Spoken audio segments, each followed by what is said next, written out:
Hello everybody, I'm Doug. Welcome to the Auditory Vinyl. This video is another episode in my label series going through the alphabet, showing record labels. And this is episode F.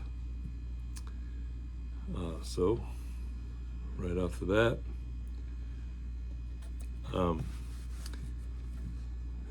in 1953, Faber Robinson started his own label.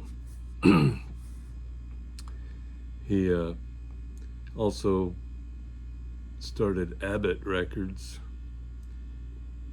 just a few years prior to this. Started out in California. He was only doing singles. This particular one is Ned Miller, From a Jack to a King. Was a fairly decent hit for him. Most of their stuff was country artists. They had Jim Reeves for just a little bit, and they also had Jim and Joe and Bonnie Guitar. No real huge country artists, but they didn't do too bad for a few years with what they had. And then in 1958, he changed it to Radio Record Label and started doing some rock, some doo-wop type stuff. And he only lasted till 1964. But yeah, Faber Records.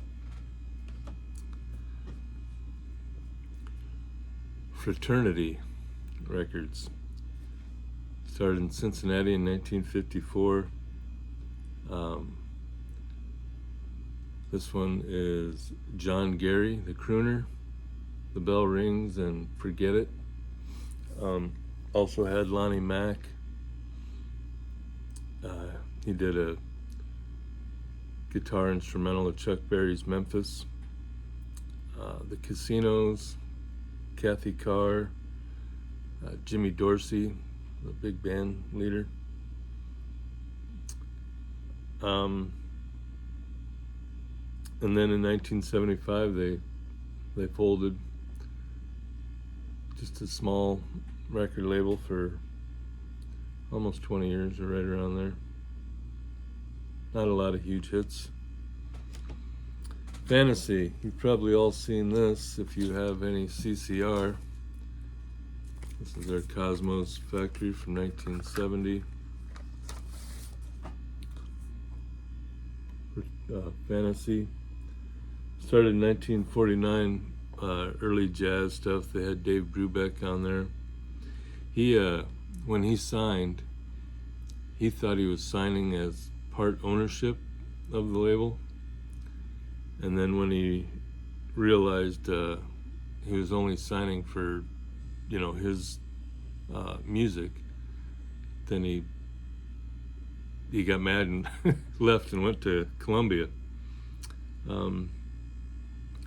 Vince Guaraldi was on this label in 1955, doing the Charlie Brown music. They signed CCR in 1964 under the name The Blue Velvets, and they weren't getting anywhere, and then they changed it to the Gollywogs, thinking it sounded British and it would fit in with the British invasion. And that still didn't get them anywhere. And then in 1968, they changed it to Creedence Clearwater Revival and put out Susie Q, and then the rest is history. Also on this label, Ry Cooder, Government Mule, Grace Potter, Tanya Tucker. Now they weren't all, obviously, I lost my train of thought for a second. They weren't all permanent fantasy record people. They were only on there for, a small stint. But it lasted throughout the 70s, 80s, 90s. They didn't close until 2018. So Fantasy Records. Fueled by Ramen. Started in 1966. It's actually owned by Warner Brothers, or a subsidiary, I guess, of Warner Brothers out of Florida. The name came from a band member from the band Less Than Jake and a college roommate. Because they were putting all their money into music, making music, trying to get the label going, that the only thing they had money to eat with was ramen, so Fueled by Ramen.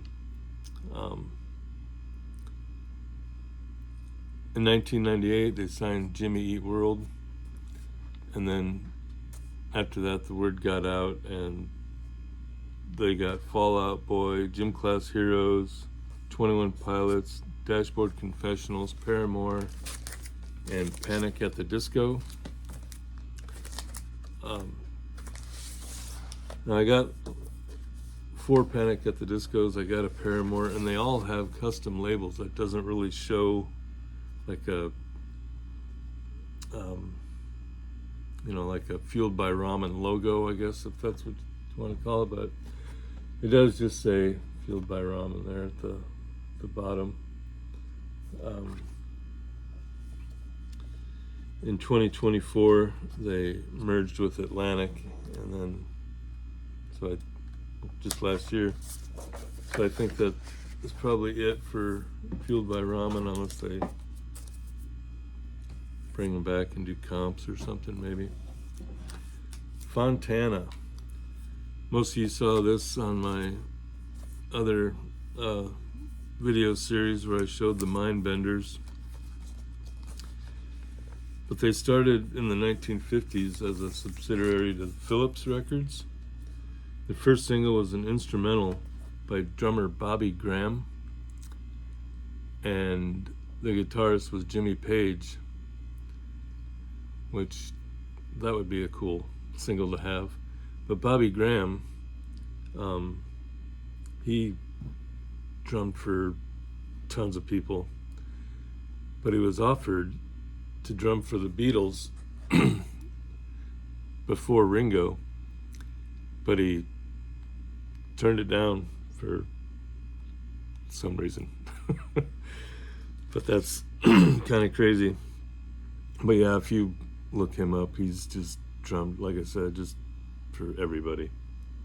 But they also had the Troggs, Manfred Mann, and even though Black Sabbath, was with Warner Brothers, I'm not sure how this one ended up on the Fontana label,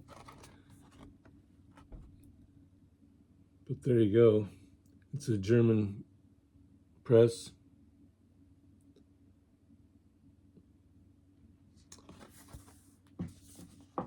Because in 1964, Mercury took over Fontana, and then Virgin Records was involved somehow, but